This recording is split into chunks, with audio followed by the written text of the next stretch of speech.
తొలగిపోవాలంటే, నీ శోధనలు తొలగిపోవాలంటే, నీ పాపానికి పరిహారం కలగాలంటే యేసు రక్తమే, యేసయ్య రక్తంతో నా పాపాన్ని కడిగంటే చాలు, ప్రభు కడుగుతాడు.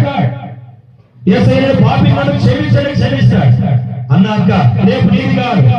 ఈ రాత్రి చిన్న ప్రార్థన చేయండి. యేసయ్య నేను పాపినయ్యా, నీ రక్తం నన్ను కడుగయ్యా, నీ సహాయ స్థితిలో ఉన్నా, నాకు ఎవరు లేరయ్యా, నన్ను క్షమించు. ఇదిగో నా పాపాన్ని విడిచిపెట్టి నీ దగ్గరికి దిగి వస్తున్నా, నీ దగ్గరికి తగ్గించుకుంటున్నా, ఓ యేసయ్యా నన్ను క్షమించయ్యా అని ప్రార్థన చేయండి. ప్రభు క్షమిస్తాడు. ఇట్టి ప్రార్థన ఎవరన్నా చేస్తున్నారా? ఇట్టి ప్రార్థన ఎవరైనా చేస్తామంటే మీ తలకు పైకి చేయొచ్చని మీకోసం ప్రార్థన చేస్తాం.